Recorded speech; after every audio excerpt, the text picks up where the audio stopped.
አንተ አትድንም ትሞታለህና ቤትህን አስተካክል በለው ብሎ ልኮበት እናገኛለን።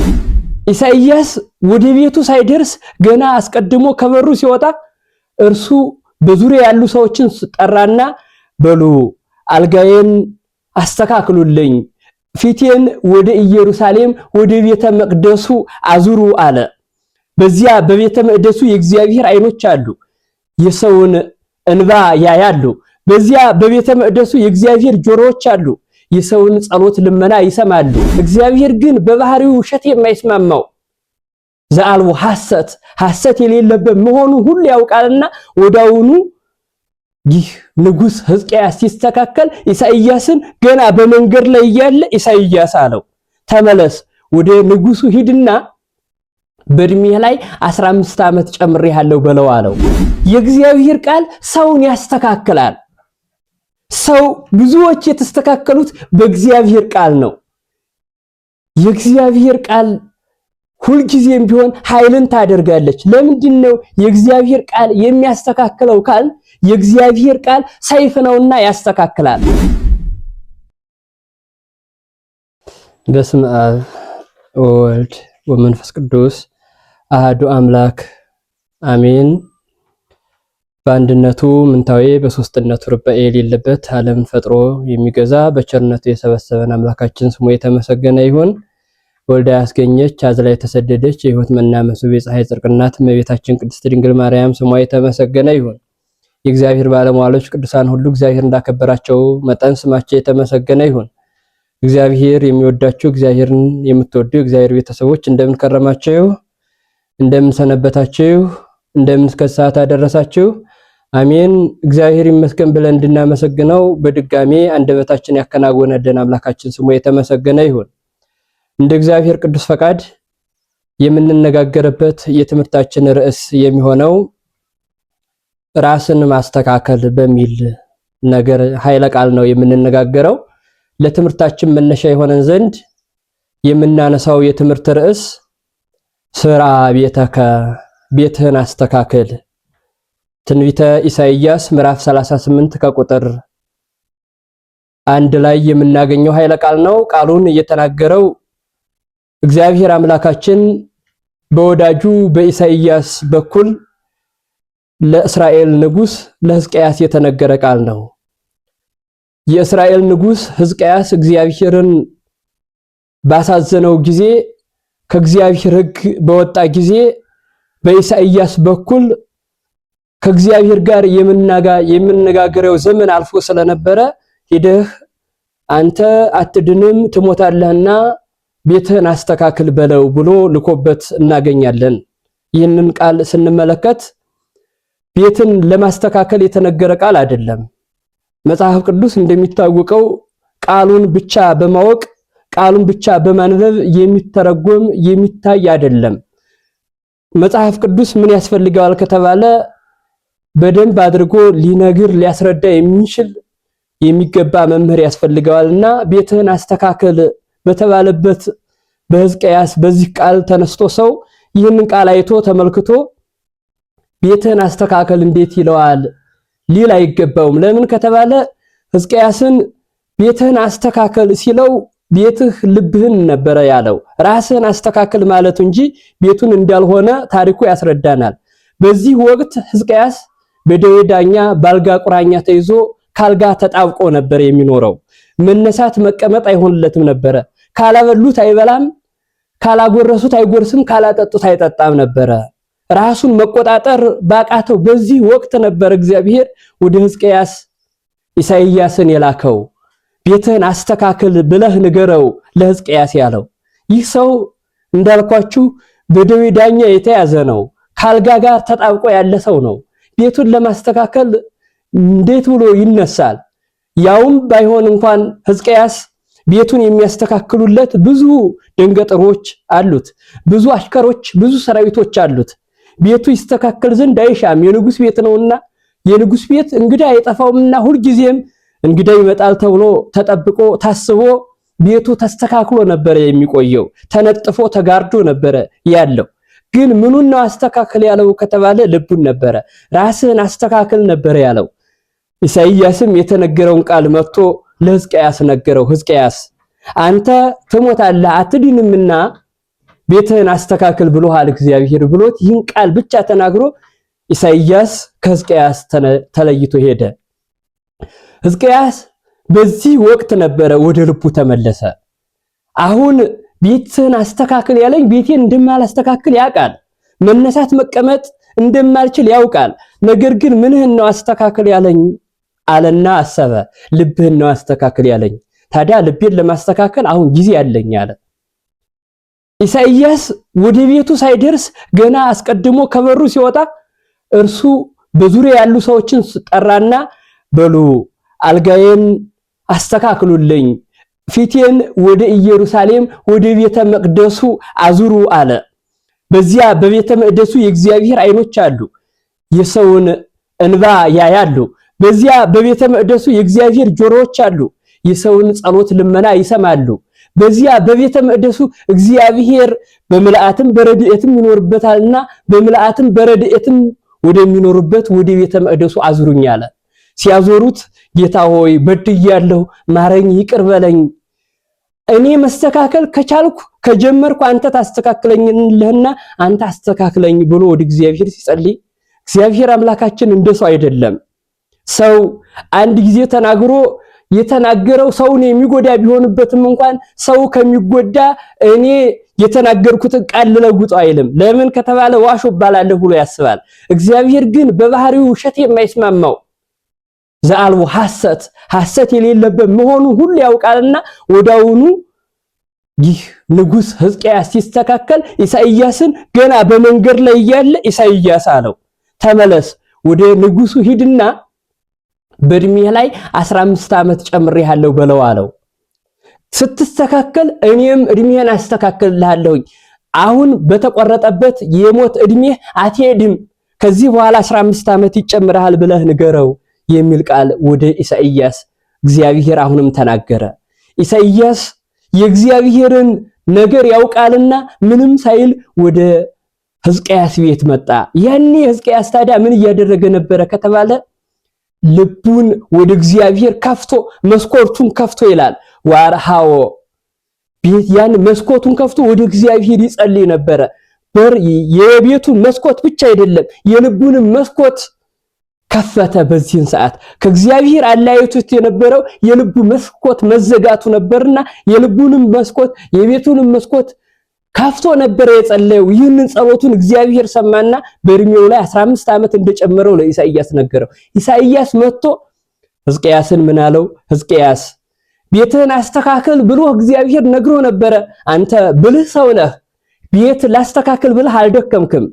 እነሆ ወንበሩን ላንሳው፣ አልጋውን ላንጠፈው፣ ሳሎኑን ላስተካክለው፣ እንደዚሁ በቤቱ ያለው ይስተካከል ብለህ አልደከምክም። ነገር ግን ድካሙ ያለው ከልብህ ነበርና ልብህን በማስተካከል እግዚአብሔር ምሮሃል፣ ይቅር ብሎሃል።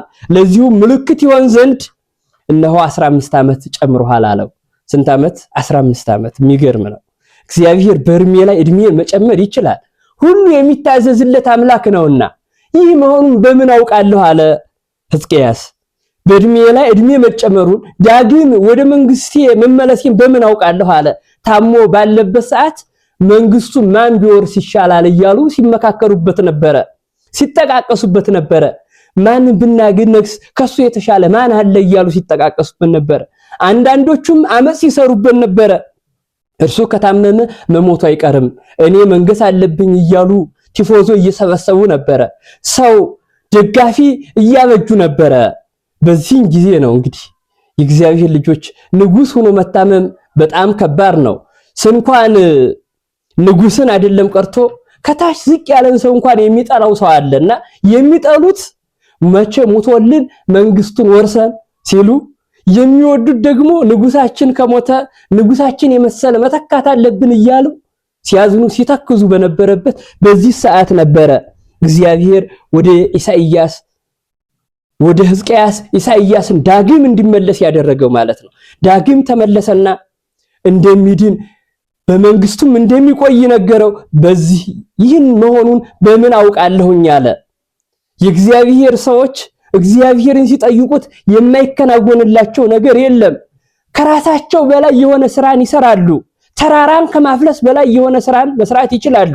እና ምልክቱ ምንድነው አለ? እውነት ከሆነ የእግዚአብሔር ቃል ፀሐይ ወደ ኋላዋ ትመለስ አለ። ወደ ኋላ ትመለስ። 9 ሰዓት ነበረ ቢሉ በዛን ሰዓት ወደ 6 ሰዓት ትመለስ ማለቱ ነበረ። ወደ 6 ሰዓት ተመለሰች። ወገባት ፀሐይ ድህሪተ 3 ሰዓት 3 ሰዓት ወደ ኋላ ተመለሰች። 6 ሰዓት ነው ቢሉ ወደ 3 ሰዓት ተመለሰች ማለት ነው። 3 ሰዓት ያህል በዚህ አመነ። በዚህን ሰዓት እግዚአብሔርን አመሰገነ። እሱ ሲስተካከል እግዚአብሔር የሱን መስተካከል አይቶ እድሜውንም ማስተካከለለት። የእግዚአብሔር ልጆች ሰው ሲስተካከል እግዚአብሔር ያስተካከላልና ሕዝቅያስ በመስተካከሉ ህይወቱ ሁሉ ተስተካክሎለታል። እኛም በመስተካከላችን ህይወታችን ሁሉ ይስተካከላልና እንድንስተካከል የአምላካችን ቅዱስ ፈቃዱ ይሁንልን። ራስን ማስተካከል የሚል ነበረ የትምህርታችን ርዕስ። አሁን ያነሳነው ታሪክ ለትምህርታችን መግቢያ ይሆነን ዘንድ ነው። ራስን ማስተካከል እንዴት ይቻላል? ሰው ራሱን የሚያስተካክለው እንዴት ነው? በምን ምክንያትስ ማስተካከል ይችላል? ቢስተካከልስ ምን ጥቅም ያገኛል? የሚሉ ነገሮችን እንመለከታለን።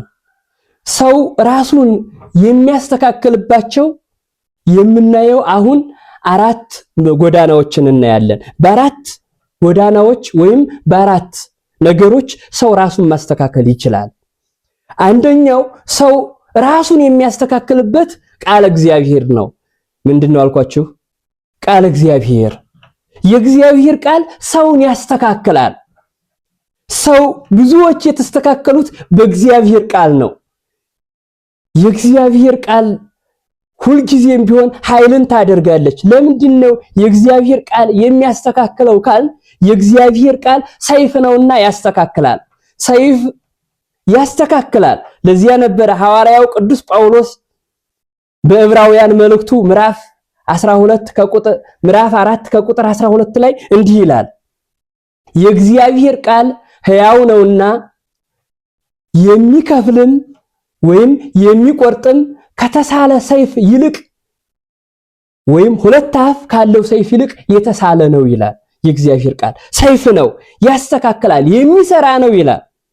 የሚሰራ ነው፣ ሰይፍ ነውና ያስተካክላል። በሰይፍ የማይስተካከል ነገር የለም። በእግዚአብሔር ቃልም ምናልባት ልቡን ላለመስማት ያደነቆረ ሰው ካልሆነ በቀር ሰምቶ የማይለወጥ የለም። ይስተካከላልና የእግዚአብሔር ቃል 2 አፍ ካለው ሰይፍ ይልቅ የተሳለ ነው፣ ይሰራል ይላል። ይሰራል። 2 አፍ ያለው ሰይፍ በሁለቱም ገጽ ማስተካከል ይችላል። በዚህም በቀኝ በኩል በግራም በኩል ማስተካከል ይችላል። የእግዚአብሔር ቃልም ያስተካክላል። እናንተን ሰሚዎችን እኔን ተናጋሪን ያስተካክላል ማለት ነው። 2 ካለው ሰይፍ ይልቅ የተሳለ ነው። እንደዚሁ የሚናገርን መምህር የሚሰማን ተማሪ ወይም ደቀ መዝሙር ያስተካክላል። የሚያስተምር መምህርን የሚማሩ ምዕመናንን ያስተካክላል። የእግዚአብሔር ቃል ሰይፍ ስለሆነ ማለት ነው። በዚህ በእግዚአብሔር ቃል ራሳችን እንድናስተካክል አምላካችን ይርዳን። የእግዚአብሔር ቃል ያስተካክላል። ብዙዎች የተስተካከሉት በእግዚአብሔር ቃል ነው። የእግዚአብሔር ቃል ማስተካከሉን የነገረን ሐዋርያው ቅዱስ ጳውሎስ በእግዚአብሔር ቃል ከተስተካከለ በኋላ ነው። የእግዚአብሔርን ወገኖች ለማሳደድ ምዕመናንን ከዋሉበት ላለማዋል ካደሩበት ላለማሳደር የማሳደጃ ደብዳቤ ይዞ ወደ ኢየሩሳሌም ጉዞ ያድርግ የነበረው ሐዋርያው ቅዱስ ጳውሎስ በእግዚአብሔር ቃል ተስተካክሎ ነው የእግዚአብሔር ቃልን ማስተካከሉን የነገረን። ለዚያ ነበረ የሐዋርያት ሥራ ምዕራፍ 9 ላይ ስናነብ እናገኘዋለን ሙሉ ታሪኩን። የእግዚአብሔር ቃል ሐዋርያው ቅዱስ ጳውሎስን አስተካከለው። ሊያሳድር ሲሄድ እግዚአብሔር ከሰማይ ሆኖ ጠራው በደማስቆ መንገድ። ወይቤሎ ሳኦል ሆይ ለምን ትሰድደኝ? ሳኦል ለምን ታሳድደኛለህ አለው። የእግዚአብሔር ቃል ምዕመናንን ማሳደድ እግዚአብሔርን ማሳደድ ነውና፣ ሐዋርያትን ማሰቃየት እግዚአብሔርን ማሰቃየት ነውና ለምን ታሳድደኛለህ አለው። በቃሉ ጠራው። በዚህ ጊዜ ጳውሎስ ለመስተካከል ወሰነ። እኔ የማሳድድህ አንተ ማን ነህ ብሎ ሲጠይቀው እኔ የናዝሬቱ ኢየሱስ ክርስቶስ ነኝ አንተ የምታሳድደኝ አለ። በዚህ ሰዓት ወደ ልቡ ተመለሰ ቅዱስ ጳውሎስ። የቀድሞ ሳኦል አሁን ጳውሎስ ብለን የምንጠራው መዶሻ ተብሏል። መዶሻ ያስተካክላልና ስለሚያስተካክል ማለት ነው። በእግዚአብሔር ቃል ሰይፍነት ወይም በእግዚአብሔር ቃል መዶሻነት ተስተካከለ። ታዲያ አሁን ምን ትሻለህ? ምን አደርግ ዘንድ ትፈቅዳለህ? የምትፈቅደውን ንገረኝ አለ። እግዚአብሔር አታሳደኝ፣ ከዚህ በኋላ ታደርገው ዘንድ የሚገባህን የሚነግርህና የሚያስረዳህ የሚያስተምርህ ሐናንያ የሚባል ከ72ቱ አርድእት መካከል አለ። እርሱ ወደ አንተ ይመጣል፣ እሺ በለው አለ። ጳውሎስ በእግዚአብሔር ቃል ተምሮ እሺ አለ። መማር ጀመረ። 3 ቀን ተማረ። ከዚያ ተጠመቀ። ራሱን አስተካከለ። በማን ነው የተስተካከለው ከተባለ ግን በእግዚአብሔር ቃል ነው። የእግዚአብሔር ቃል ያስተካክላል። እግዚአብሔር ልጆች፣ የእግዚአብሔር ቃል ያስተካከለው ቅዱስ ጳውሎስ እኔ በእግዚአብሔር ቃል ተስተካክያለሁ፣ አሁንም መስተካከል የምትፈልጉ በእግዚአብሔር ቃል ተስተካከሉ ይላል። የእግዚአብሔር ቃል ያስተካክላል ብሎ ተናገረ። ሁለተኛ የእግዚአብሔር ቃል የሚያስተካክለው አንደኛ ሰይፍ ስለሆነ ሲሆን ሁለተኛ እሳት ስለሆነ ያስተካክላል። እሳት ያስተካክላል። ቃለ እግዚአብሔር ነድ እሳት ይላል ቅዱስ ዳዊት በመዝሙሩ መዝሙር 28 ወይም 29 ከቁጥር 8 ላይ ስናነብ የእግዚአብሔር ቃል እሳት ነው ይላል። እሳት ያስተካክላል። ያልበሰለውን ከበሰለው መካከል ያልበሰለ ነገር ቢኖር መልሶ ምኑ ያበስለዋል ከተባለ እሳቱ ያበስለዋል፣ ያበስላል። የእግዚአብሔር ቃልም ያልበሰሉ ሰዎችን ያበስላል፣ ያስተካክላል። ጥሬ የሆኑ ሰዎችን ወደ ብስል ይወስዳቸዋል። የእግዚአብሔር ቃል እሳት ነውና ያስተካክላል። በእሳት ያልበሰሉ ነገሮች ይበስሉበታል፣ ያልተስተካከሉ ነገሮች ይስተካከሉበታል። በእግዚአብሔር ቃልም ያልተስተካከሉ ሰዎች ይስተካከሉበታል። ስለዚህ የእግዚአብሔር ቃል ያስተካክላል። የእግዚአብሔር ልጆች መስተካከል ትፈልጉ ከሆነ በእግዚአብሔር ቃል ተስተካከሉ። ሌላ ምንም የሚያስተካክላችሁ ነገር የለም። እግዚአብሔር አሁንም እኛን ለማስተካከል መምህራንን መጽሐፍትን ትቶ በዚህ ያለ በእነዚህ እንድንማር ይፈልጋል። አሁንም የእግዚአብሔር ቃል ያስተካክላልና እሳት ስለሆነ ያስተካክላል። በዚህ በእግዚአብሔር ቃል መስተካከል እጅግ መልካም ነው፣ መልካም ነው። የእግዚአብሔር ቃል ያስተካከለው ሰው ከምንም በላይ የተሻለ ማለት በእግዚአብሔር ቃል የተስተካከለ ሰው ነው። የእግዚአብሔር ቃል ይሞርዳል። የእግዚአብሔር ቃል ያልተስተካከለን አንደበት ያለዝባል። ብዙዎች አንደበታቸው ያለዘበ የነበሩ ክፉ ይናገሩ የነበሩ በእግዚአብሔር ቃል ከተስተካከሉ በኋላ ከአንደበታቸው መልካም የሆነ ነገር ብቻ ነው የሚነገረው። ለምን ከተባለ የእግዚአብሔር ቃል አስተካክሏቸዋልና። ብዙዎቻችን አንደበታችን ያልተገራ የሆነው ለምንድን ነው ከተባለ የእግዚአብሔር ቃል ስላላስተካከለው ነው። አንደበታችን ሰውን የሚያቆስል የሚሆነው ለምንድን ነው ከተባለ በእግዚአብሔር ቃል ስላልተስተካከለ ነው። የእግዚአብሔርን ቃል የተማሩ ሰዎች በእግዚአብሔር ቃል የተስተካከሉ ሰዎች አንደበታቸውም ቁጥብ ነው። ንግግራቸው ሰውን አይጎዳም፣ ሰውነታቸውም ሰውን አይጎዳም። ለምን? የእግዚአብሔር ቃል አስተካክሏቸዋልና። እሱ የነበረ ስብር ይላሉ። ከዚያ በኋላ ልባቸው ተሰውሮ ይቀራል። ምናልባት የእግዚአብሔር ቃል ሰይፍ ብለናል። ሰይፍ የሚያስተካክለው ውጫዊ ነገርን ነው። የእግዚአብሔር ቃል ግን ውስጣዊ ልብን ነው የሚያስተካክለው። ልብን ያስተካክላልና ስለዚህ በእግዚአብሔር ቃል እንድንስተካከል የአምላካችን ቅዱስ ፈቃዱ ይሁንልን። የእግዚአብሔር ቃል ያስተካክላል ብለን ስንናገር ምን ስለሆነ ነው ከተባለ በሌላ አነጋገር የእግዚአብሔር ቃል መስታወት ነው ይላል ቅዱስ ኤፍሬም። መስታወት ያስተካክላል። ለምን ከተባለ የእግዚአብሔር ልጆች ፊታችሁን የምታስተካክሉት ጠዋት ተነስታችሁ የአይናችሁ ላይ ያረፈ ነገር ካለ ከፊታችሁ ላይ የተበላሸ ነገር ካለ ያንን የምታስተካክሉ በመስታወት ነው አይደል? ስታዩ ስትመለከቱት ከዚህ ላይ ጥቁር ነገር አለ፣ ከዚህ ላይ እንዲህ ያለ ነገር አለ፣ አንሳው ይላል መስታወት። ያስተካክላል አይደል? ፊትን ለማስተካከል ይጠቅማል። የእግዚአብሔር ቃልም ለማስተካከል ይጠቅማል። ከውስጥ ያለ ማንነትን ገልጾ ያሳያል የእግዚአብሔር ቃል። መስታወት ስናየው ስንመለከተው አንደበት የለውም፣ የሚናገርበት አፍ የለውም። ነገር ግን ይናገራል። ምን ይላል? ጥቁር ነገር አለብህ ወይም የሆነ ነገር አለብህ፣ ልብስህ አልተስተካከለም፣ እይታህ አልተስተካከለም፣ ገጽህ አልተስተካከለም፣ አስተካክለው ይላል መስታወት። እንደዚሁ የእግዚአብሔር ቃልም ያልተስተካከለ ማንነት ካለ በእርሱ ለመቅረብ ለመስተካከል ከወሰን አልተስተካከልክም፣ ውስጥ አልተስተካከለም ይላል። የእግዚአብሔር ቃል ምናልባት መስታወት ነው ስንለው ከመስታወትም በላይ ነው። ለምን ከተባለ መስታወት የሚያሳየው ምን ነው ከተባለ ፊትን ብቻ ነው። ከወደፊት ያለውን ነገር ከወደ ኋላ ያለውን ነገር አያሳይም። የእግዚአብሔር ቃል ግን ማንነትንም ያሳያል። ከዚያ ባለፈ ደግሞ ምንን ያሳያል ከተባለ የምንኖርበትን ቦታም ያሳያል። ኃጢአተኛውን ኃጢአተኛ እንደሆነ ይነግረዋል፣ ቦታውን ያሳየዋል። አንተ የምትገባበት ሲኦል ነው ብሎ ሲኦል መሆኑን ይነግረዋል፣ ወይም ገሃነም ነው ብሎ ይነግረዋል። በአንድ ጊዜ የኃጢአተኛንም ቦታ ያሳያል የእግዚአብሔር ቃል። ለምን ከተባለ ከእግዚአብሔር ቃል ላይ ያልተጻፈ ነገር የለምና። ጻድቁ እንዴት መሄድ እንዳለበት፣ ኃጥኡ ደግሞ በምን መንገድ ቢሄድ መዓት ወይም መቅሰፍት ወይም ሲኦል እንደሚገባ ይነግረዋል። ስለዚህ የእግዚአብሔር ቃል መስታየት ነው ብለን ስንናገር የሚያስተካክል ነው ማለታችን ነው። የኃጢአተኛውን ቦታውንም ማንነቱንም ይገልጽለታል፣ የጻድቁንም ማንነቱንም ቦታውንም ይገልጻል። የእግዚአብሔር ቃል መስታየት ነው ብለን ስንናገር ከዚህ አንፃር ያስተካክላል። የእግዚአብሔር ልጆች ምናልባት ፊታችን ብቻ የቆሸሸ መስሏችሁ ነው ጧት በመስታወት ፊታችሁን የምታዩት።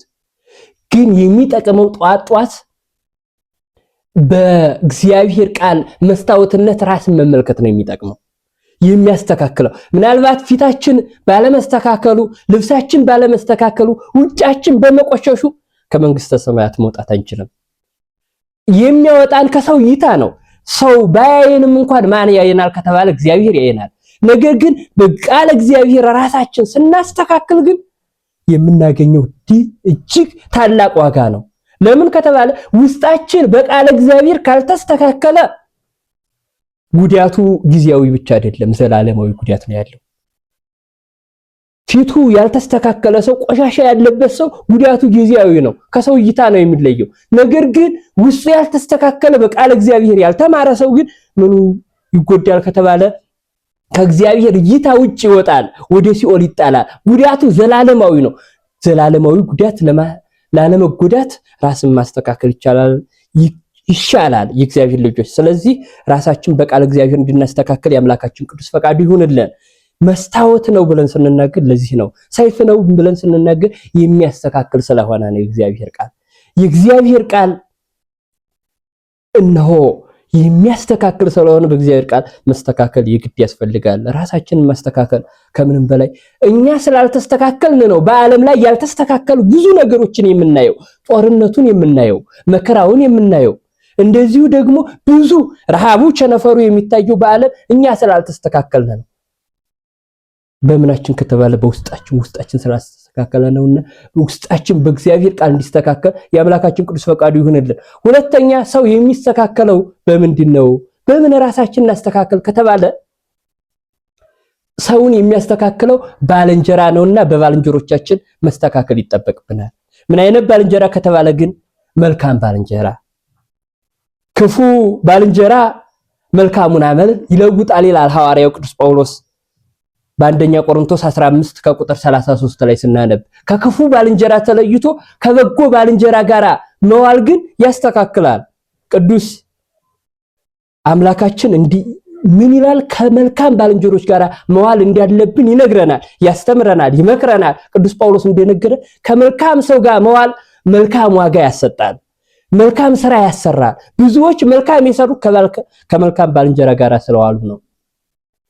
ከመልካም ባልንጀራ ጋር ለዚያ ነበረ ጥበበኛው ሰሎሞን ምሳሌ 12 ከቁጥር 26 ላይ ስናነብ ጻድቅ መንገዱን ለባልንጀራው ያሳያል ይላል። ምኑን?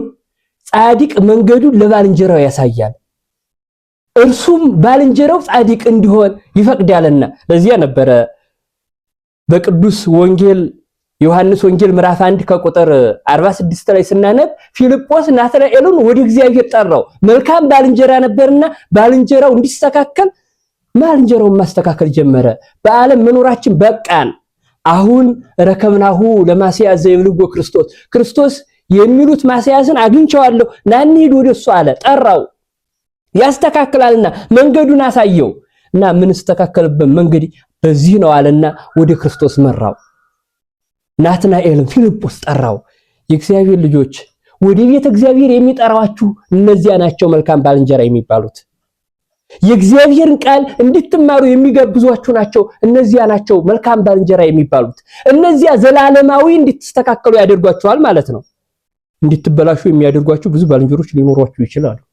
ወደ መጠጥ ቤት እንሂድ የሚሏችሁ፣ ወደ ዝሙት ቦታ እንሂድ የሚሏችሁ፣ ፊልም እንይ የሚሏችሁ፣ እንደዚሁ ደግሞ የማይጠቅም የማይረባ ነገር እንመለከት የሚሏችሁ በጣም ብዙ ባልንጀሮች ይኖሯችሁ ይሆናል። እነዚህ ግን ባልንጀራ አይባሉም። እነዚህ አድካሚ ይባላሉ። መልካም ባልንጀራ የሚባለው መንገድ የሚያሳይ ወዴት የሚያደርሰውን ከተባለ ወደ እግዚአብሔር የሚያደርሰውን መልካሙን መንገድ የሚመራ ይሄ ነው። መልካም መንገድ የሚመራ መልካም ጓደኛ የተባለ ማን ነበር ከተባለ ናትናኤል ነበር። ይሄ ፊልጶስ ነበረ። ወንድሙ ናትናኤልን ወይም ባልንጀራው ናትናኤልን ሊጠራ ሄደ። ወዴት? ወደ ክርስቶስ ማለት ነው። ተስተካከል ወንድሜ፣ መስተካከል አለብህ አለ። ለምን? ያልተስተካከለ ማንነት ስለነበረው ናትናኤል።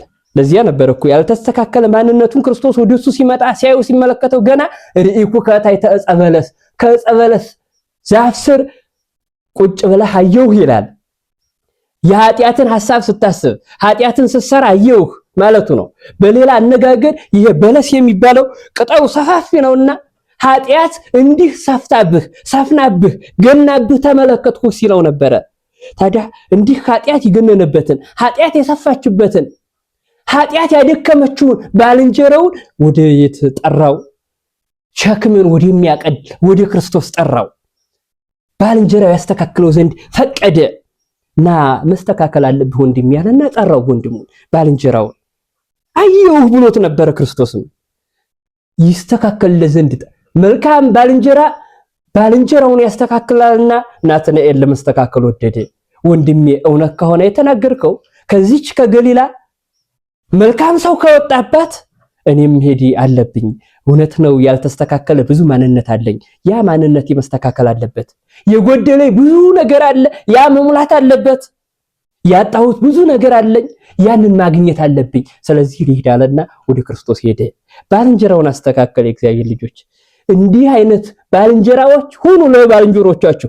ከዚህ ከአውደ ምሕረት ያልመጡ በአፍአ ያሉ ብዙ ባልንጀሮች አሏቸው አይደል? እነዚያን እንደ ናትናኤል ወይም እንደ ፊልጶስ ሂዳችሁ ጥሯቸው። ወዴት? ወደ እግዚአብሔር ቤት። ወዴት? ቃል እግዚአብሔር ወደሚነገርበት ወደ አውደ ምሕረቱ ጥሯቸው። ወደዚያ ነበረ የጠራው። መልካም ባልንጀራ ይሄ ነው። ከዚያ ውጭ ግን ብዙ ገንዘብ አውጥቶ የሚጋብዝህ፣ መጠጥ ቤት የሚያሽመሽህ፣ ከዝሙት ቤት የሚወስድህ፣ ጭፈራ ቤት የሚያውልህ የሚያሳድርህ፣ ይሄ መልካም ባልንጀራ አይደለም። ያንቺም ይሄ አይነት ባልንጀራ ካለሽ ይሄ መልካም ባልንጀራ አይደለም። እየገደለሽ ነው ማለት ነው። እየሞትክ ነው ማለት እየገደለህ ነው ማለት ነው። ምናልባት ሞተህ ሬሳ ሲንቀሳቀስ ባይታይም እንኳን ተንቀሳቃሽ ሬሳ ሆነሃል ማለት ነው። ለምን ከተባለ ሰው ነፍሳ ሞታ ለነፍስ ርቅም እግዚአብሔር፣ የነፍስ ሞቷ ከእግዚአብሔር መራቅ ነው ይላልና ከእግዚአብሔር ከራቅን ሙተናል። ሰውየውም ከእግዚአብሔር ከራቅን ገድሎናል ማለት ነው። ብዙ ባልንጀሮቻችን ስንሞት ስጋችን ወደ መቃብር ሲሸኝ ያኔ ያለቅሱልናል፣ ያኔ ያዝኑልናል። ግን ጥቅም የለውም። ይሄ እኮ ማዘን ያለባቸው ከእግዚአብሔር ስንርቅ ነው። ማድረግ ያለባቸው በሕይወታችን ሳለ ከእግዚአብሔር ጋር ማገናኘት ነው። ከእግዚአብሔር እንዳንለይ ማድረግ ነው። ስለዚህ መልካም ባልንጀሮች ወንድሞቻቸውን እየጠሩ ወደ እግዚአብሔር ይወስዳሉ ማለት ነው።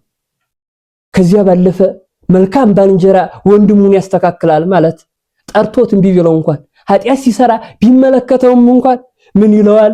ይስለዋል። ለዚያ ነበረ ጥበበኛው ሶሎሞን አሁንም ምሳሌ 27 ከቁጥር 17 ላይ እንዲህ ይላል፣ ኃጢን ለኃጢን ይበልሆ ከማሁ ብእሲ ይበልሆ ለካልኡ። ብረት ብረትን ይስላል፣ እንደዚሁ ሰውም ባልንጀራውን ይስላል ይላል። ምኑን ይስላል? ባልንጀራውን ይስላል። ብረት ብረትን እንደሚስል ሰውም ባልንጀራውን ይስላል፣ ያስተካክላል ማለት ነው። ይስለዋል፣ ወደ እግዚአብሔር እንዲሄድ ያደርገዋል። ኃጢአት ቢሰራም እንኳን ይመክረዋል፣ አይለየውም። አንተ እኮ አትስተካከልም አይለውም። ብዙዎች ለማስተካከል ይሞክራሉ። ነገር ግን ከባዱ እኛ እንስተካከል ስንል ይለዩናል። ምን ጥቅም አለው? ሁልጊዜ ለማስተካከል መትጋት አለባቸው። ሁልጊዜ ለመስራት መትጋት አለባቸው። ሰው ቤት አይደለም እለቱን አይስተካከልም። ይሄ ቁስ አይደለም ማለቱን አይስተካከልም። ለመስተካከል ብዙ ጊዜ ሊፈጅበት ይችላል። ለምን ከተባለ አይምሮ ያለው የሚያስብ የሚያገናዝብ ስለሆነ የማያስቡ የማይገናዘቡ ነገሮች እኛ እንዲያደርግናቸው ነው የሚሆኑ። እኛ እንዲያስተካከልናቸው ይስተካከላሉ። እኛ ካላስተካከልናቸው አይስተካከሉም እነዚያ ነገሮች። ሰው ግን ሰው ነውና እኛ ለማስተካከል ስንሞክር እርሱ ደግሞ የመስተካከል ፈቃድን ያለ መስተካከል ፈቃድን ከውስጡ ላይ አለ። አንድ ጊዜ ነግረነው ላይስተካከል ይችላል። ሁሉ ጊዜ መትጋት ያስፈልጋል ለማስተካከል ማለት ነው። ጥረት ማድረግ ያስፈልጋል ማለት ነው። የእግዚአብሔር ልጆች ከትናንት ወዳ ከዚያው ድምረት ጠርታችኋቸው ያለመጡ ሰዎች ይኖራሉ። እነዚህ እኮ አይስተካከሉም፣ ጥንት እነዚህ ይሰማሉ እንዴ ብላችሁ አትለዩዋቸው። አሁንም አስተካክሏቸው፣ አብራችኋቸው ሁኑ፣ ከጎናቸው አትለዩ። ምናልባት ለማስተካከል እነርሱ ያገኛቸውን አግኝቷችሁ ሊሆን ይችላል። እዚያ ነበረ በገዳም የሚኖሩ ሁለት ወንድሞች ነበሩ። ሁለቱ አሃው በገዳም ሲኖሩ ከዕለታት በአንድ ቀን ለመፍቀደ ደብር ከገዳማቸው ወጡ። ከገዳም በወጡበት ሰዓት አንደኛውን ድቀት አገኘው። ድቀት ማለት ምን ማለት ነው? በኃጢአት መውደቅ መሰነካከል ማለት ነው። አንደኛው ተሰነካከለ፣ አንደኛው አልተሰነካከለም። ያ የተሰነካከለው ወንድሜ እኔ ኃጢአተኛ ነኝና ኃጢአት የሰራው በደለኛ ነኝና ወደዚያ ወደ ቅዱሱ ደብር መሄድ አልችልም አለ። ብዙዎቹ እኮ እኔ ዘማዊ ነኝ፣ እኔ ፊልም ሰሪ ነኝ፣ እኔ ዘፋኝ ነኝ፣ እኔ ኃጢአተኛ ነኝ፣ እንዴት ወደዚያ ወደ አውደ ምሕረቱ ሄዳለሁ ብለው እኮ የቀሩ በጣም ብዙዎች ሰዎች አሉ። ይህ ሰውም እኔ ወድቄያለሁ፣ እኔ ረክሻለሁ፣ ወደዚያ ወደ ተቀደሰው ወደ እግዚአብሔር ቤተ መቅደስ መሄድ አይቻለኝም፣ ወደዚያ ወደ ቅዱሱ ተራራ ሰዎች ወይም ምድራውያን መላእክት ወዳሉበት ወደዚያ ከተማ ገዳም ምን ይባላል ከተባለ ምድራውያን መላእክት የሚኖሩበት ቦታ ይባላልና ምድራውያን መላእክት ወዳሉበት ወደዚያ ቦታ መሄድ አይቻለኝም እኔ ወድቄያለሁኝ አለ። ያ ያልወደቀ ወንድሙ ግን ወንድሙ ይስተካከል ዘንድ ብረትን እንደሚስል ወንድሙ መሳል ጀመረ። ወንድሜ አንተ አንድ ጊዜ ወርቀሃል አይደለ? እኔ ሁለት ጊዜ ወድቄያለሁ። አንተ ኃጢአት ሰርተሃል፣ እኔም በተመሳሳይ ኃጢአት ሰርቻለሁ።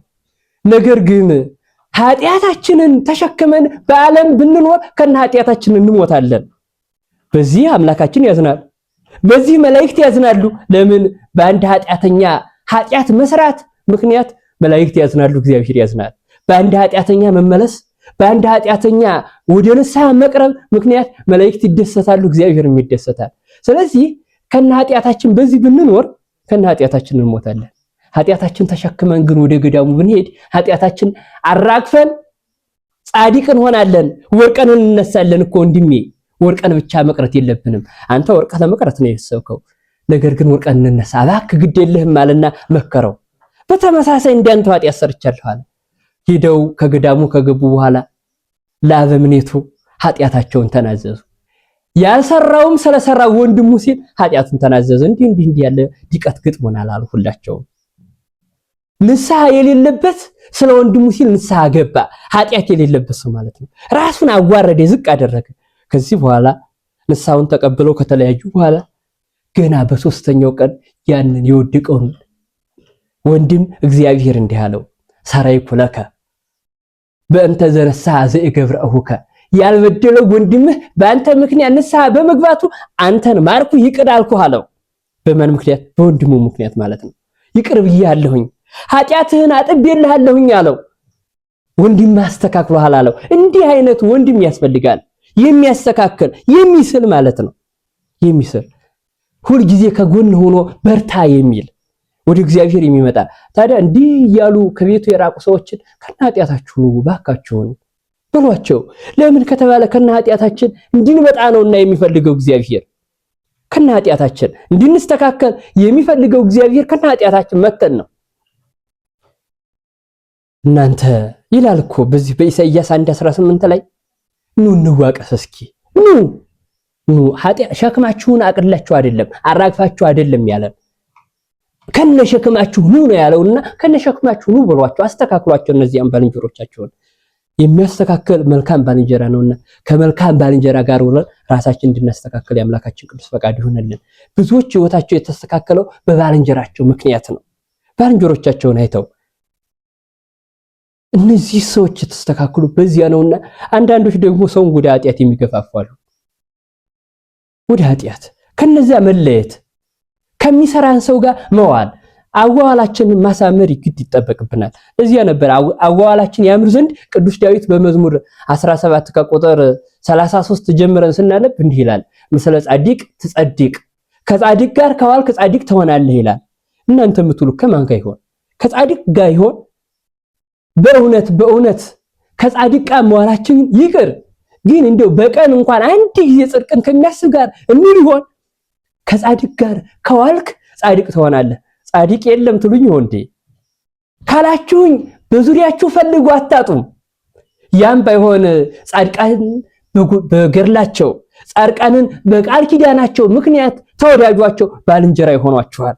ስትወርቁ ያነሷችኋል፣ ስትፍገመገሙ ይደግፏችኋል፣ ስትአዝኑ ያጽናኗችኋል፣ ያበረቷችኋል። ጻድቃን ጓደኛ ማድረግ ይቻላል። ምክንያቱም እነሱ ምናልባት በአጸደ ሥጋ ባናያቸውም ባንመለከታቸውም በአጸደ ነፍስ ሆነው ያበረቱናልና ስለዚህ እነሱን መያዝ የግድ ያስፈልጋል። ወምስለ ብእሲ ንጹህ ንጹሃ ትከውን፣ ከንጹህ ሰው ጋር ከዋልክ ንጹህ ትሆናለህ ይላል። ንጹህ ለመሆን ከንጹህ ጋር መዋል ያስፈልጋል። አዋዋላችን ይቀድሰናል፣ አዋዋላችን ያረክሰናል። ታዲያ ከሚያረክስ አዋዋል መለየት ያስፈልጋል፣ ከሚቀድስ አዋዋል ጋር መዋል። ስለዚህ የሚያረክስም የሚያጸድቅም ባልንጀራ ነውና መልካም ባልንጀራ ሰውን ያስተካክለዋል። ስለዚህ በባልንጀራ መስተካከል ማለት ነው። ከዚያ ባለፈ ሶስተኛ የሚያስተካክለው ምንድነው ከተባለ ንስሐ ያስተካክላል። ንስሐ ተስተካክለው ተወልደው ንጹህ ሆነው ተወልደው በኋላ በኃጢአት ያደፉትን የሚያስተካክል ንስሐ ነው። ንስሐን አረጋዊ መንፈሳዊ የሚባለው አባት ድርሳን 29 ላይ ስናነብ እንደምናገኘው ማህፀን ናት ይላታል። ማህፀን ልጅ ይህንን ዓለም ለማየት ዘር ወደ ጠባብ ማህፀን መላክ አለበት። ከጠባብ ማህፀን ወጥቶ ነው ይህንን ዓለም የሚያየው። ያችንም መንፈሳዊቷን ዓለም መንግስተ ሰማያትን ለማየት ምን ያስፈልጋል ከተባለ ጠባብ ማህፀን ወደ ተባለች ወደ ንስሐ ማህፀንነት መግባት ያስፈልጋል። አዳም ልጆቹን በአራያው ይወልዳቸዋል እርሱን አስመስሎ ይላል አረጋዊ መንፈሳዊ። ወበከመ አዳም ወለደ ባቲ ደቂቀ እምሔዋን ለዓለም ዚአሁ፣ አዳም የዚህ ዓለም ኗሪ አዳም ለዓለሙ ከሔዋን ማህፀን ልጅን እንደሚወልድባት ሁሉ ከማሁ ክርስቶስኒ ይወልድ ባቲ ደቂቀ እማህፀነ ንስሐ ለዓለም ዚአሁ ይላል። ክርስቶስም ለዓለሙ ከንስሐ ማህፀን ሰዎችን ይወልዳል። ተስተካክለው ተወልደው ማንነታቸው የተበሳባ ሰዎች የተበላሹ ሰዎች የሚስተካከሉ በምንድነው ከተባለ በንስሐ ማህፀንነት ሳይስተካከሉ። በነገራችን ላይ ስጋዊ ማንነታችን ዳግም አንወለድምና አይነ ስውር ሆኖ የተወለደ አይነ ስውር ሆኖ ይሞታል እንጂ ዳግም ወደ ማህፀን ገብቶ መወለድ አይችልም። ይስተካከላል እንዴ? አይስተካከልም። እንደዚሁ እጁ እግሩ ወይም ሌላው አካሉ ጎሎ የተወለደ ሕፃን ከእናቱ ማህፀን ገብቶ እንደገና ተስተካክሎ መውጣት አይችልም። ይቺ ንስሐ የምትባለው ማህፀን ግን ከማህፀንም ትበልጣለች። የጎደለ ማንነት ቢኖረን ይስተካከላል። የተበላሸ የተጠናገለ ማንነት ቢኖረን ይስተካከላል። የት ላይ ከተባለ ከንስሐ ማህፀን ላይ። ማህፀን ናትና ይቺ ከዚች ማህፀን ገብተን እንድንወለድ የአምላካችን ቅዱስ ፈቃድ ይሁንልን። ብዙዎች የተስተካከሉት በንስሐ ማህፀን ገብተው ተወልደው ነው። ይቺ ፀሐይ ናት ይላል። ፀሐይ ተሰነግላለች፣ ተወለውላለች አይደለ? ያልተስተካከሉ ነገሮች የሚስተካከሉባት ፀሐይ ናት። የቆሸሸው መሬት ፀሐይ ስታርፍበት ይደርቅና ይስተካከላል፣ ይጸዳል። ንስሐም ታስተካክላለች። ይቺ ተወለውላለች፣ ይቺ ተሰነግራለችና ንስሐ ታስተካክላለች። በንስሐ የተስተካከሉ በጣም ብዙዎች ናቸው። ማርያም እንተ ዕፍረት ዛሬ በወንጌል ስሟ የሚጠራው በምን ከተስተካከለች ዘንድ ነው ከተባለ በንስሐ ከተስተካከለች ዘንድ በወንጌል ስሟ እንዲጠራ አምላካችን ፈቀደ። ያች ኃጢአተኛ ያች ዘማዊ ሰዎች እንኳን አይደለም ቀርቶ ስሟን ሊጠሩ ከጌታ ስር እግር ስር እንኳን ቁጭ ስትል ያ ስምዖን የሚባለው ሰው ምን ነበር ያለው? ይቺ ኃጢአተኛ ሰው መሆኗን እንዴት አያውቅም ነበር ያለው። በልቡ ተቀጣጥሮባን ነበረ፣ በልቡ ተገዳድሯን ነበረ። ስሟን የሚጠራ ማንነቷን የሚያነሳ ሰው አይፈለግም ነበር ኃጢአተኛ ናት ተብላ። ዛሬ ግን ስሟ በወንጌል እንዲጠራ እግዚአብሔር ፈቀደ። ይቺ ንስሐ ሰነገለቻት፣ ወለወለቻት፣ አጠራቻት። የቆሸሸ ማንነት የሚስተካከለው በዚች በንስሐ ነው። ለዚህ ነበረ ስንቱ ያልተስተካከላለ በንስሐ። ብዙዎች በንስሐ ነው የተስተካከሉት። ማርያምን ተፍረትን እንዳየን ሁሉ ሙሴ ጸሊም የተስተካከለው በንስሐ ነው። ቅዱስ ጳውሎስ የተስተካከለው እንዳልኳችሁ በእግዚአብሔር ቃል ቢሆንም እንኳን በንስሐም ነው የተስተካከለው። አለቀሰ። ምክንያቱ ምንድነው ከተባለ ንስሐ ውሃ ናት፣ ታጠራለች። የቆሸሸ ማንነትን ውሃ ናት፣ ታጠራለች። ለዚህ ነበረ ሕጽበኒ ወአንጽሐኒ እምኃጢአቴ እያለ ቅዱስ ዳዊት በመዝሙር 50 ላይ ስናነብ እንደምናገኘው ዘወትር የሚያነባው የሚያለቅሰው ሕጽበኒ ወአንጽሐኒ እምኃጢአቴ፣ ንስሐ ታነጻለች ታጥባለችና እጠበኝ ጌታ ሆይ፣ ቆሽሻለሁ ጌታ ሆይ እጠበኝ እያለ ነበር። ያልተስተካከለ ማንነት አለኝ። ሰዎች በውጫዊ ማንነቴ ምክንያት ከኔ ጋር ቢቀርቡም እንኳን በውስጣዊ ማንነቴ ምክንያት ቅዱሳን ርቀውኛል፣ መላእክት ርቀውኛል፣ ጻድቃን ርቀውኛል፣ ሰማዕታት ርቀውኛል። ውስጣዊ ማንነቴ ስላልታጠበ ታዲያ ውስጣዊ ማንነቴ ርጠብልኝ። ከዚያም ባለፈ አንተ ርቀኸኛል። አንተ የምትቀርበኝ ደግሞ ውስጣዊ ማንነቴ የቆሸሸው ማንነቴ ሲታጠብ ነውና ጌታ ሆይ ጠበኝ አለ። እግዚአብሔር ልጆች ጌታ ሆይ ጠበኝ እንድንል የአምላካችን ቅዱስ ፈቃድ ይሁንልን። እስኪ በሉ ጌታ ሆይ በሉ እስኪ ጌታ ሆይ ጠበኝ በሉ እስኪ። ጌታ ያጥበን ዘንድ የአምላክ ይፍቀድልን። ራሱ ታጥባለች። እቺ የቆሸሸ ማንነትን ታስተካከላለች። ከዚህ ካስተካከለኝ ዘንድ ይእቲ ትሬስዮሙ ለዘማውያን ደናግል ይላል። ይቺ ዘማውያንን ደናግል ታደርጋቸዋለች፣ አጥባቸዋለችና ይቺ ኃጥእን ጻድቅ ታደርጋለች። ኃጥእን ጻድቅ ታደርጋለች። ኃጥአን ተብለው የነበሩ እነ አባ አብሎይ ጻድቃን የተባሉት በምንድነው ከተባለ በዚች ተስተካከለው ነው። በንስሐ ኃጢአቱን የሚጎዳደረው የለም ነበር። ይሄ አባ አብሎይ የካቲት 5 ቀን በስንክሳር ስሙን የምናነበው ሰው ነው። ኃጢአት ተብሎ ያልሰራው ኃጢአት የለም ነበረ። በመጨረሻ እንኳን አንድ ኃጢአት ብቀረው እርሷ ምንድና ከተባለ ዘመናችን ኃጢአት ያልቀረበት ምን ይቅረይ ተብሎ የተሰራበት ዘመን ይመስላል። አባ አብሎይ ያልሰራው ኃጢአት የለም። ነገር ግን የቀረው አንድ ነገር ነበረ። የአረገዘች ሴት ማህፀኗን ቀዶ ህፃኑ ወደ ቀኝ ይሆን ራሱ ወደ ግራ ይሆን ወደ ላይ ይሆን ወደ ታች ይሆን አቀማመጡን አኗኗሩን ማየት ይፈልግ ነበር። በዚህ ዘመናችንም እኮ ተደርጓል። እና ከዕለታት በአንድ ቀን አንዲት ያረገዘች ሴት በዚያ በመንገድ ስታልፍ አያት፣ ተመለከታት። ያቺ ኃጢአት የቀረችው ኃጢአት ትዝ አለችው። እርሷን ለመስራት አሰበ። ያችን ሴት ያዘና ጣላት። ሆዷን ቀዶ የህፃኑን አኗኗር አየ። ሆዷን ሲቀደው እሷ ወዲያውኑ ሞተች። ህፃኑ ተጠራምቶ ሞተ። በዘመናችንም የእናት ማህፀን ይቀደዳል፣ ህፃኑ ይገደላል። አሳዛኝ ታሪክ ነው የሚፈጸመው። ያልተስተካከሉ ሰዎች ይህንን ያደርጋሉ። እነዚህ ሰዎች በንስሐ እንዲስተካከሉ የአምላካችን ቅዱስ ፈቃድ ይሁንልን፣ ያስተካክላቸዋልና። ከዚህ በኋላ ኃጢአቱን አሰበና በጎቹን ትቶ የበግ እረኛ ነበረ። ሊስተካከል ንስሐን መንገድ አድርጎ ተጓዘ። በንስሐ ወደ እግዚአብሔር ቀረበ። በኋላ በጽድቁ ከሰማይ ዝናብ እስኪያዘንብ ደረሰ። ይሄ ሰው በንስሐ ተስተካክሎ ማለት ነው። ንስሐ ታስተካክላለች። ኃጥእ ተብሎ ይጠራ የነበረውን እብሎይን በኋላ ላይ ምን አስባለችው? ጻድቅ አስባለችው። ብዙዎቹ ጻድቅ የተባሉት ኃጥእ ሆነው በንስሐ ነው። እዚህ ነበር ማርያም ግብፃዊት የምትባለዋ ሴት ኢየሩሳሌም ሄዳ መግባት ተስኗት ነበረ።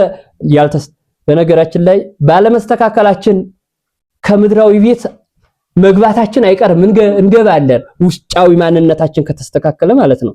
መልካም ልብስ ከለበስን ማለት ነው። መልካም ገጽ ካለን ማለት ነው። ከታጠብን ካማረብን ማለት ነው። ከምድራዊ ቤት አንከለከልም፣ ከሰማያዊ ቤት ግን እንከለከላለን። ለዚህ ነበረ ከሰማያዊው ቤት አምሳል ከኢየሩሳሌም ከጌታ መቃብር ገብታ ለመጸለይ ስትፈልግ ውስጡ አልተስተካከለምና አልተስተካከልሽም፣ ያልተስተካከለ አይገባበትም ይሄን ቤት ተባለች፣ ተከለከለች።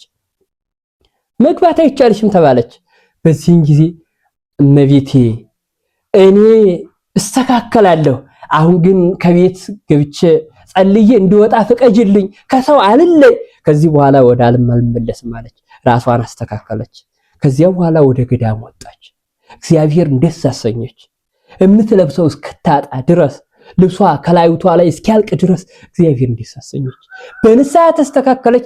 ዛሬ በጸሎቷ ይምረን ይቅር ይለን ዘንድ እግዚአብሔርን ስለ ማርያም ግብፃዊት ብለህ ማረን ይቅር በለን እንላለን ማለት ነው። ራሳቸውን ያስተካከሉ ሰዎች እንዲህ ይባላቸዋል። እነዚህ ሶስት ነገሮች ያስተካክላሉ። በእነዚህ ሶስት ነገሮች መልካም ሰው ምክርን የሚፈቅድ ሰው ይስተካከልባቸዋል።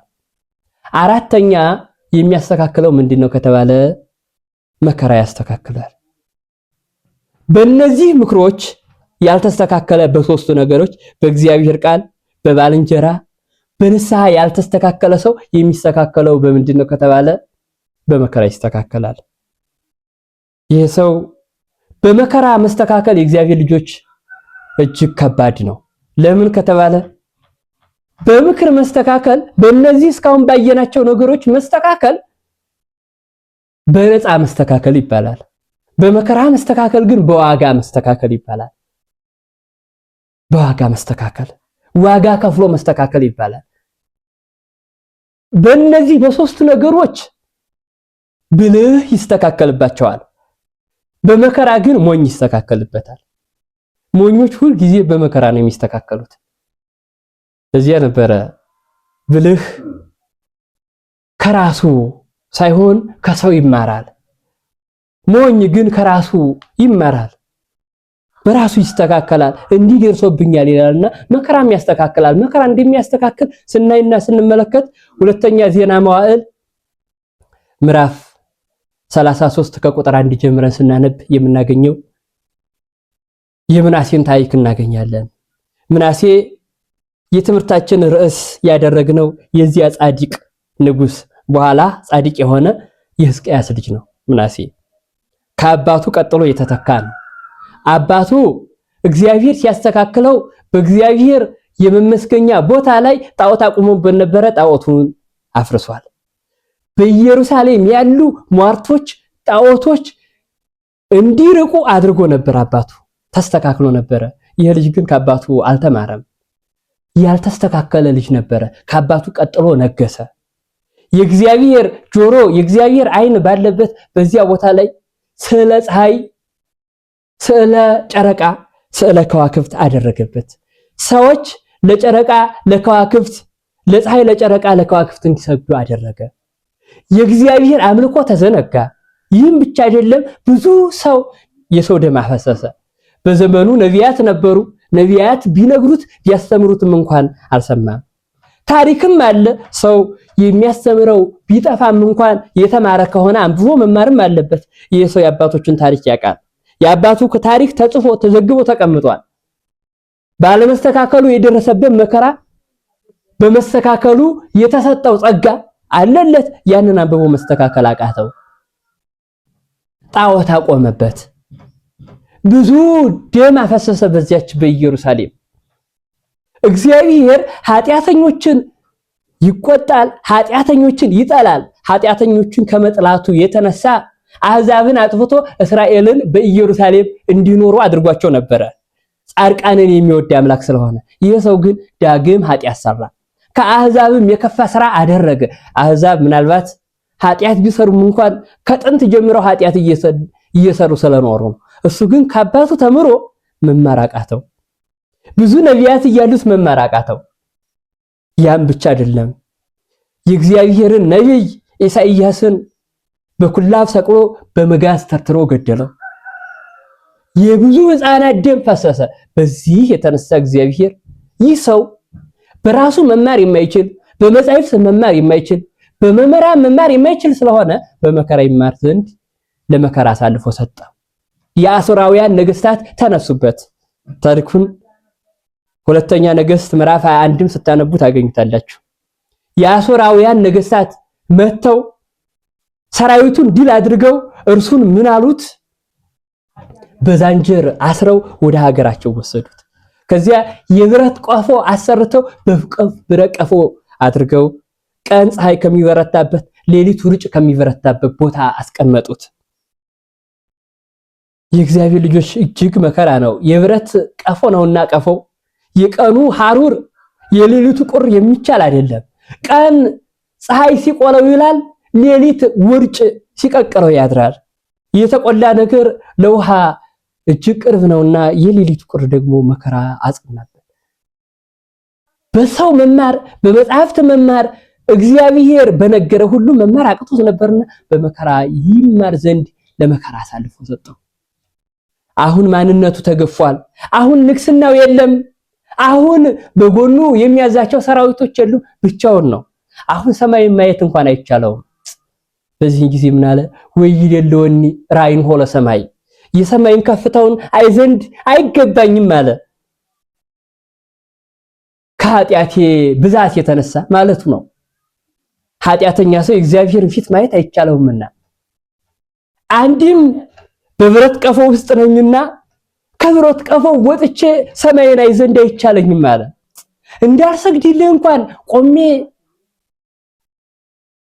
ተነስቼ ወድቄ ተንበርክኬ እንዳለምንህ እንኳን የምንበረከክበት ጉልበቴ ተይዟል። የምሰግድበት ማንነት የለኝም። አሁን እጄ በቀፎ ውስጥ ነው ያለው ሰውነቴ። ስለዚህ በብረከ ልቤ እሰግድ፣ በልቤ ጉልበት እሰግድልሃለሁኝ አለ። የእግዚአብሔር ልጆች በልባችን ጉልበትም እንኳን ቢሆን ስንሰግድለት እግዚአብሔር ይፈቅዳል። በልቡ ጉልበት ነበረ እኮ የተስተካከለው ምናሴ የሰገደው።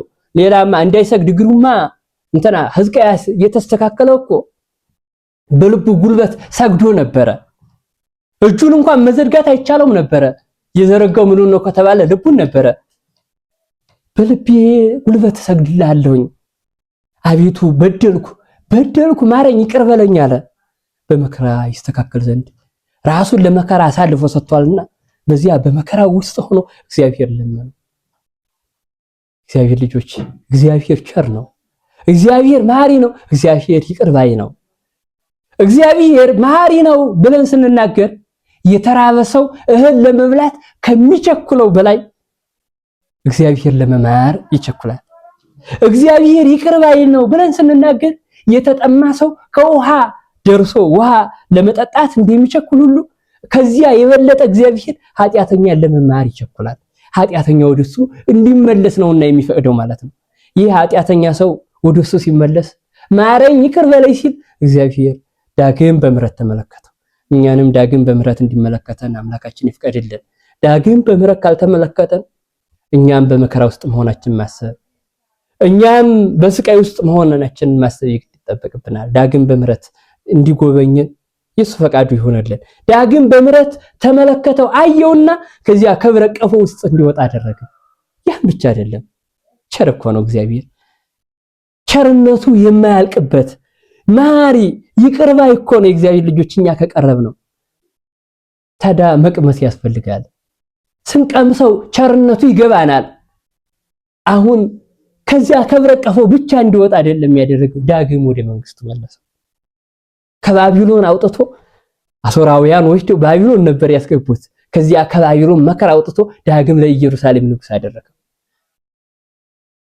አሁን ተስተካክሏል። በምን ስለተስተካከለ? በመከራ ስለተስተካከለ። ስለዚህ መከራ ያስተካክላል። ነገር ግን በመከራ መስተካከል እጅግ ከባድ ነው እንዳልኳችሁ። በመከራ ከምንስተካከል ይልቅ በምን መስተካከል አለብን ከተባለ በእግዚአብሔር ቃል መስተካከል አለብን። በባልንጀሮቻችን መስተካከል አለብን። በንስሐ መስተካከል አለብን። ዳግም መስተካከል አለብን። ከተስተካከለ በኋላ የኢየሩሳሌም ንጉስ አደረገው። ያንን ጣዖቱን አፍርሶ ዳግም የእግዚአብሔር ስም ይመሰገንበት ዘንድ በቤተ መቅደሱ የእግዚአብሔር አምልኮ እንዲፈጸም አደረገ ማለት ነው። በዚያ በቤተ መቅደሱ ዳግም እግዚአብሔር እንዲነግስ፣ ዳግም እግዚአብሔር ስሙ እንዲጠራ አደረገ። የእግዚአብሔር ልጆች እኛም ተመልሰን ዳግም በልባችን እግዚአብሔር እንዲገባ እናደርገው ዘንድ ቅዱስ ፈቃዱ ይሁንልን። እግዚአብሔር ከልባችን ጠፍቷል። እግዚአብሔር ከማንነታችን ወጥቷል። አሁን መመለስ ይጠበቅብናል። ግን ምናልባት ከመከራ ሳንገባ ራሳችን እንድናስተካከል የአምላካችን ቅዱስ ፈቃዱ ይሆነልን። ማስተካከል ራሳችን ያለብን ለምንድን ነው ከተባለ የዘንድሮ የ2018 ዓመት ሳንስተካከል ስንንዘላዘል ከርሞ እንስተካከላለን ብለን ቀጠሮ እንደሰጠነው አለፈ። ደግሞ ይህ ዓመት አልፎ ያኛውን ዘመን ለመጀመር ጥቂት ቀናቶች ናቸው የቀሩ። እነዚህን ጥቂት ቀናቶች እንስተካከልባቸው። 2019 ላይ ተስተካክለን አዲስ ዘመን ሲመጣ አዲስ ማንነት እንዲኖረን ማለት ነው። አሁን መስተካከል የግድ ያስፈልጋል። መቼ ነው መስተካከል ያለብን ካላችሁኝ፣ አሁን ነው መስተካከል ያለብን። ምክንያቱ መቼ ወደ እግዚአብሔር መሄድ እንዳለብን ስለማናቅ ማለት ነው። ወደ እግዚአብሔር መቼ እንደምንጠራ ስለማናቅ አሁን ነው መስተካከል ያለብን። በእነዚህ ነገሮች አሁን መስተካከል። ስለዚህ ስራ ቤተከ ራስህን አስተካከል ወይም ቤትህን አስተካከል ይላል። ራሳችን እንድናስተካከል የአምላካችን ቅዱስ ፈቃድ ይሆንልን። ምንም ያልተስተካከለ ነገር ይኖር ቤታችሁ አስተካከል ግድ የለም ትታችሁ ትሄዳላችሁ። ያለው የተዝረከረከ በጣም ብዙ የዓለም ነገር ይኖራችሁ፣ እሱን ተውት፣ ችግር የለውም። ነገር ግን ውስጣችሁ ይስተካከል፣ ማንነታችሁ ይስተካከል። ራሳችሁን አስተካክሉ። በዘንድሮ ዓመት ራሳችን አስተካክለን ወደዚያኛው ዓመት እንድንሸጋገር የአምላካችን ቅዱስ ፈቃድ ይሁንልን። የእግዚአብሔር ልጆች እኛ እንድንስተካከል የምንነግራችሁ ለምን እንደሆነ ታውቃላችሁ?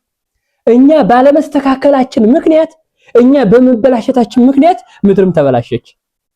ለዚህ እኮ ነበረ በዚህ ኦሪት ዘፍጥረት ምዕራፍ 11 ላይ ጀምረን ስናነብ እኮ የምናገኘው ያልተስተካከሉ ሰዎች ሲኖሩባት ምድር ተበላሸች። በእናንተ ምክንያት ምድር ተበላሸች አለ። ዛሬም ቢሆን በእኛ ምክንያት ምድር እየተበላሸች ነውና፣ በእኛ ምክንያት ሀገር እየተበላሸች ነው፣ ቤተክርስቲያን እየተበላሸች ነው። ስለዚህ እኛ እንድንስተካከል ይፍቀድልን። እኛ ስንስተካከል ምድር ትስተካከላለች። እኛ ስንስተካከል ቤተክርስቲያን፣ እኛ ስንስተካከል ሀገር ትስተካከላለችና እንድንስተካከል አምላካችን ይፍቀድልን። ወስብሐት ለእግዚአብሔር ወለወላዲቱ ድንግል ወለመስቀሉ ክቡር። ይቆይ።